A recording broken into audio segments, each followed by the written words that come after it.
Great.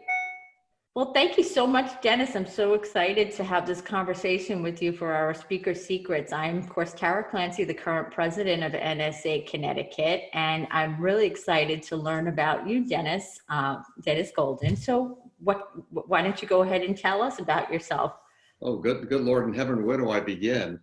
At my age, there's been a lot of experiences. But, I really started out speaking in high school and kind of took it all the way through from there, all the way through college, had my own radio program for years, got involved in sales and marketing. So that's kind of the background. And a number of years ago, I got involved in the speaking business through National Speakers, and then finally became president of the Connecticut chapter. And it was great fun, and been on the board there and really enjoyed it. And when I was really first got involved with NSA-Connecticut, I was highly involved in women's personal safety. And we were running something called I Am Safe. And through National Speakers, I was encouraged to write a book, which I did. And it's called What to Know, Do, and Say to Be Safe, A Woman's Guide to Personal Safety. And it's on Amazon, and it's out there for people who would like it. And I was going along with that rather well. We were meeting with a lot of large corporations, doing an awful lot of speaking and workshops on safety, personal safety, travel safety. And somewhere along the line, you keep saying to yourself, gee, I wish I had a great story to tell, a more personal story. And God operates in funny ways.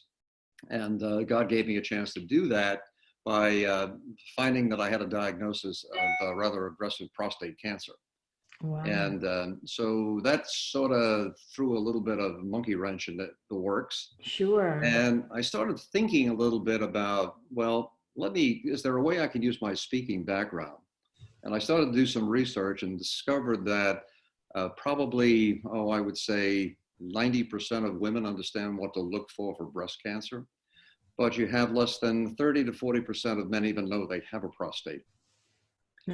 So there became kind of an education environment. And so I thought, well, how much do men know? And I started to discover they don't know a lot. So we started speaking nationally.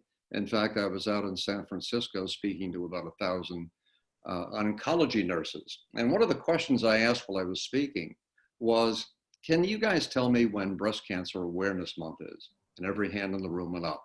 And then I asked the question, how many of you can tell me when Prostate Cancer Awareness Month is? No hands. Silence was deadening. Yeah. And it really indicates a real problem. And so that's really where we are today. I formed actually an organization called the National Prostate Cancer Awareness Foundation. So we have that up and operating, and it's a 501c3, which was exciting to do. Yeah, wow. And the other thing we did is we put together something called the Prostate Cancer Coach, because we found that so many women are trying to get their husbands, their boyfriends, their grandfathers, their sons into medical offices and can't do it. So we really offer that service to women more than anyone. How do you get this guy in your life into a doctor's office? Yeah. And so that's sort of the 30,000-foot overview. So I travel around the country speaking. I speak quite often, really on a monthly basis, sometimes several times a month, to both patients who have just been diagnosed with prostate cancer, as well as to their wives. That's a wonderful support system. I'm sorry? I said, that's kind of the quick overview. Oh yeah, no, and that's really one. I mean, you found a real need and you're able to help a lot of people. I actually have a program that I do also called The Tired Wife, because I talk about nighttime breathing problems and people getting the wrong sleep. Okay. And 1 in 2 men have a nighttime breathing problem. So that means 1 in 2 wives. Absolutely. So, and just like you said, it's the woman very often who's trying to get the man to seek some help. So I totally get the angle that you're talking about. And I think that's great, because it is how the men will get the help that they need. Well, it's true. I mean, men just basically, I mean, some of the surveys that have been done, I think it's something like 30% of men will go to a doctor's office. The other 70% don't want to go. And when they get there, they don't want to talk. And so it's all of that happens as well. So it's a matter of trying to open up communication, and the whole thing that we really strive is awareness, and that's why it's called the National Prostate Cancer Awareness Foundation. Yeah, yeah. It's like we say, awareness is really everything. It's the It first really step. is. So it's The wonderful. women have done a great job. The men haven't. Yeah. It's so Does typical. Does prostate awareness even have a color, like the breast awareness campaigns do? Yes, it does. Breast Actually, cancer. it's blue. Blue. It's the blue ribbon that goes with it. And again, even if you wear a blue ribbon, guys don't even know what it is. So Mm-hmm. it's well, let me give you an example. Right now in the United States, there are 3 million men living with prostate cancer. Mm. There are just about the same number of women living with breast cancer. The Mm-hmm. second leading cause of cancer deaths in the United States is prostate cancer for men. Wow. It's the second leading cause of breast cancer for women the same way. Mm-hmm. Lung cancer is number one. And what's now happening is that lung cancer, with all of the new treatments that are coming out and all of the early diagnosis, lung cancer is dropping dramatically. Mm. So making it that probably prostate cancer will be the number one killer of men in the United States. Mm. So And the education you're doing is key. that's what we're trying to do. And it's most guys, when you talk about prostate cancer, say, well, it's the good cancer. Mm. It really isn't. And men Right. don't know that. And it's been a battle to try to get men to understand that it's not something you want to ignore. Right, right. Well, good. Again, kudos to you for really doing that important work. So tell me, how did you get involved with NSA in the first place? Like, what was your entree point, and what made you decide, yeah, I want to be part of this group? It was funny. It all involved walking a dog. Really? Yeah, my next door neighbor a number of years ago was a member of the NSA. And we were talking, and she said to me one time, you've got a great voice. Mm. You really should think about speaking. It's funny you mentioned that. I said, I've done it before. And she said, would you like to come with me down to a meeting? And I Uh-huh. said, why not? So I went down, and it was kind of interesting. And it started like that. It was that simple. Wow. And then ultimately you end up being chapter president. Yeah. First it was, would you like to be on the board? And then Uh-huh. it was, would you like to run for office? And Yeah. oh, by the way, you're president next year. Thank you so much. So I know your pain. It's funny, but I have found it to be such a,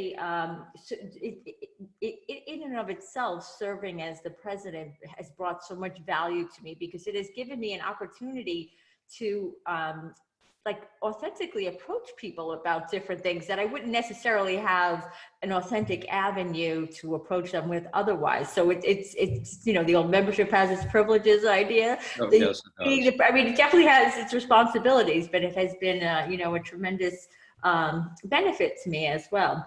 So Well, okay, so I yeah. think one of the great advantages too is that as a member of national speakers, you do have entree into other speakers that you would never be able to access. Because you can call up and say, I'm president of national speakers here in Connecticut. I'd like to talk to you about, and almost any one of the professional members there will talk to you. But Yeah. beforehand, I think that's a little harder to do. So that is a benefit. I definitely agree with you. We have gotten some tremendous people to agree to do webinars with us this year, just because, I'm reaching out as chapter president, and they're like, love to help. There is definitely that, the family of NSA idea. I mean, I've felt that so much. So it's really wonderful. So great. It's really interesting to hear all you've done, and I think it's fantastic. So can you tell us, if you sort of think back, what would you say is the speaker's secret that you might be able to say, this is the one thing that I wish I had realized earlier on in terms of building a speaking business? Well, that's an easy one. Stop Yeah. speaking. Tell some more about that. You want a successful speaker. If you want a successful speaking business, stop speaking. And what do I mean by that? Well, what I mean by that is, so many speakers get out, they have a topic they want to talk about, they're passionate about it. And really what I say is what you need to do, and somebody calls me up and says, Dennis, are you willing to come out and speak to us? I say, well, I really don't speak. What I do is I solve problems. Mm-hmm. And I really approach the whole speaking business on, why don't we, whether it's a meeting planner or someone inviting me to speak, I always say, what is the problem that your audience is facing? What are some of the things? What are some of the challenges? And once we start to define what it is the demand is or the issue is, then I start to look for ways to, well, if I do come out and speak, how would you measure results of what I've said and what we've done? So the whole concept here is you just don't want to go out and speak. You really want to, I guess, understand that audience and say, what is the problem? And when I leave, what is the tangible benefit? I think, you mentioned before so many young speakers, new speakers in this business. And that's one of the problems as well.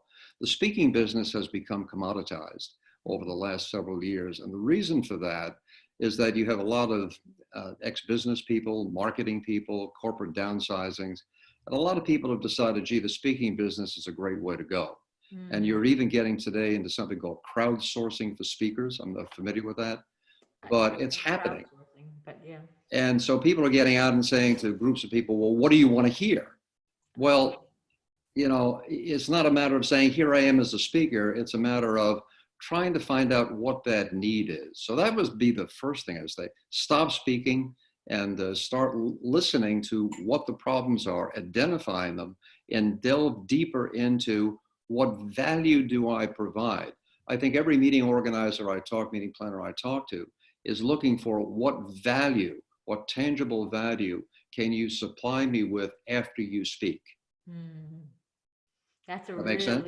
Yeah, absolutely. And I love the language play on there. If you want to be a, better speaker, stop speaking, more successful speaker. That's wonderful. Really, I think that would be the first one. And I think you asked me what I had two. So I'll give you I'll give you a second one.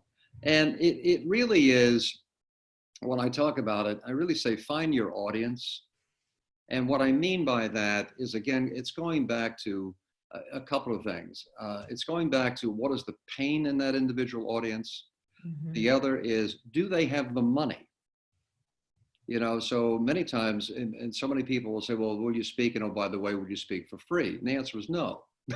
Yeah, right. And, and many speakers are told, well, just get out there and start speaking. Well, if you have a valuable message and people have a real need and they're spending money on cocktails and dinners and what have you, guess what? They can certainly afford to pay you as well. Right. So do they have the money is part of that thing. And the other part of that is, will they pay to hear you? So people can have the resources, they can have the need, but no, I really don't want to spend my time. Today there are so many demands on time, so many commitments, and so many opportunities to go online and get information. So are they willing to come and to visit with you, to listen to what you have to say? And more importantly, are they willing to come again? So, you go in, I used to do a lot of corporate speaking. You go in, they pick you up in the limousine, they drive you to the location, you speak to X number of people, you leave, and then no one in that audience will call you back because you were brought in by a corporate sponsor. So I like to look for venues where there are people who can be decision makers, who can bring me back in and refer me to people. And I never ask for a reference. I always say to people, can you give me one or two people who are decision makers like you who would be interested in solving a problem?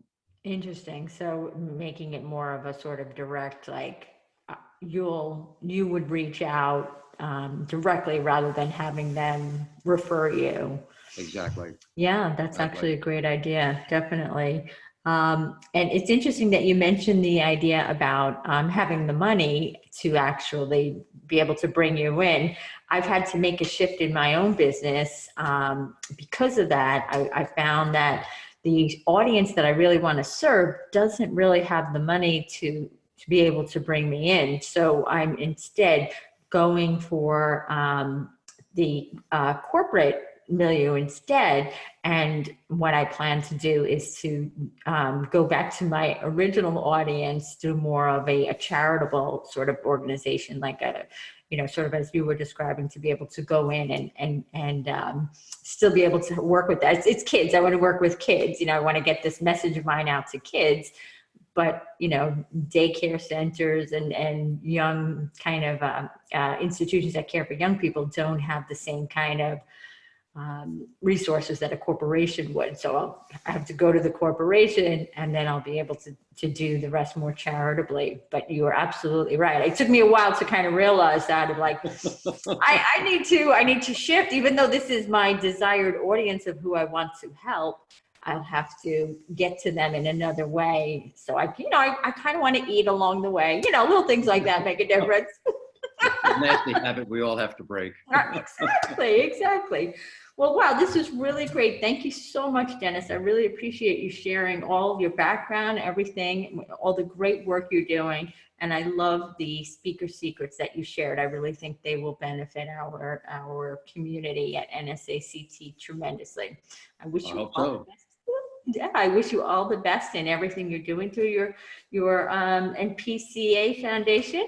And I hope that I hope that everybody's wearing blue ribbons and knowing exactly what it means. Okay. Have a great day. Thank you. Thank you. Bye-bye. Bye now.